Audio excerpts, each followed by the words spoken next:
We are joined now by the Commissioner of Economic Development, Dan O'Keefe. Commissioner O'Keefe, good to see you here in the program. Great to be here. Thanks. So let's look back at 2025 in terms of how the state did economically. And of course, we were seeing a Sikorsky chopper behind us. And that was really one of the big economic stories of the year, was the big deal. What's it, 99 choppers? Yeah, well, first some challenges with a previous program, and then thankfully an award around this new order. So absolutely. I mean, if I zoom out and look at the economy broadly, I still like the trends that I'm seeing. Pre-pandemic, we had some challenges. Post-pandemic, we had some much more, trend lines that I thought were much more constructive.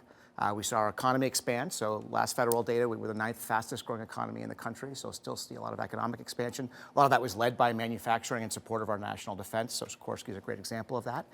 We saw continued jobs growth.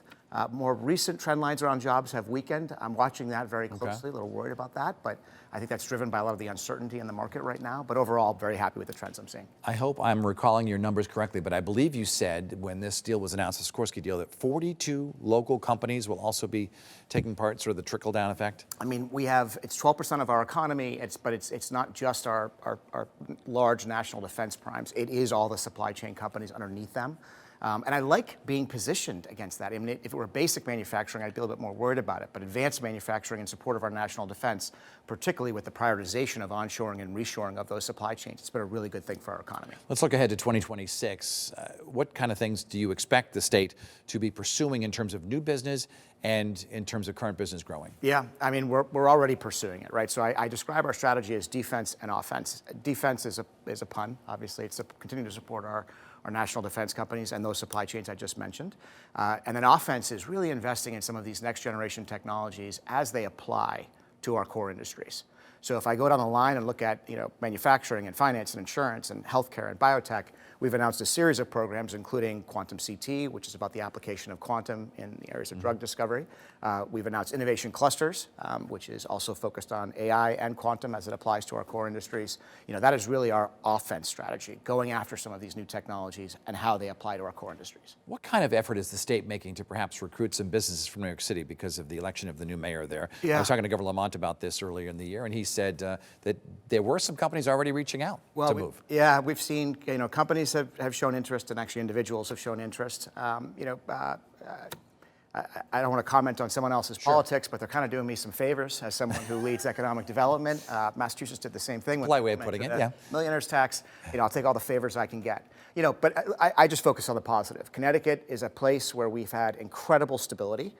We've had consistent budget surpluses. We've paid down our unfunded pension liabilities. It is an environment that our businesses look at and see as being predictable against a backdrop that is somewhat less predictable. So I think they appreciate that. And it's also viewed as an incredible place to raise your family. So employees really love it too. So I just keep hammering that message. I want to talk about people moving here. What are you seeing in terms of population trends? Population trends continued to grow. We don't have 2025 population data yet, obviously. But if I look at the trends that had been driving that growth historically, we tend to lose people domestically, meaning we lose more people to the south than we necessarily gain from New York and Massachusetts because we have an aging population. And then we make it up and grow with international in-migration. Based on what's happened in the last year, I am worried about those international in-migration numbers. That tends to create some chatter online when I talk about that because people talk about international in-migration taking jobs and the such. That's not actually what happened. It's an engine of our economic growth. It's a requirement really to continue to grow. So I am concerned about that, but I don't yet have the data to suggest that is happening. Let's talk about the housing bill that the governor signed this year.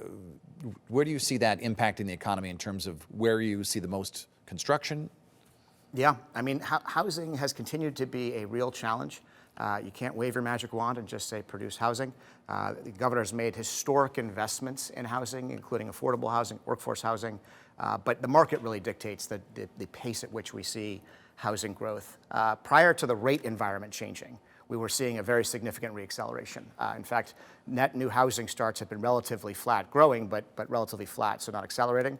And then the 2 years leading up to that rate change and that environment really changing, we saw that accelerate to almost 50%. So really extensive, significant new growth. Then we saw that moderate and come down.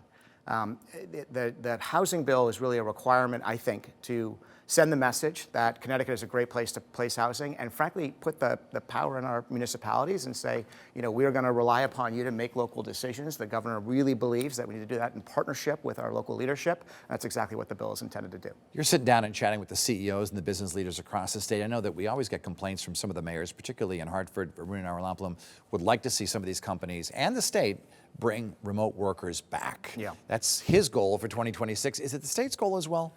I mean, right now, it's a real challenge for me. I would tell you, the agency I humbly lead, we're only allowed to bring our people in 1 day a week.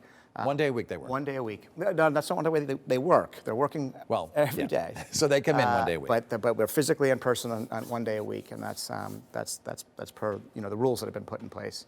I think it presents challenges. I think it presents challenges not only for us, just in terms of culture and mentorship and frankly management, but I also think it creates a real problem for the economy of Hartford. The state of Connecticut is Hartford's largest employer, and so not bringing our people back more often, I think, is a challenge for the economy. But this is part of the CBAC, which is a negotiated outcome with our unions, and that process is ongoing now. And I hope we all recognize that we're now post-pandemic, and I don't think the world settles back into 5 days a week in person ever again. But I think having folks in person for some significant portion of the week, some portion of the week, more than 1 day a week, and to put things in simple terms, they'd be buying lunches and shopping at stores and things like that. So that's why it'd be good to have them back. All right, Dan O'Keefe, he is the Commissioner of Economic Development and Community Development as well. I always forget that second. Does it all fit in a business card, by the way? That's a long title. It is a long title. It is a long title. Thanks for being on with us today, and happy holidays. We'll see you next year. And to you. Up next, we will meet the new kid governor.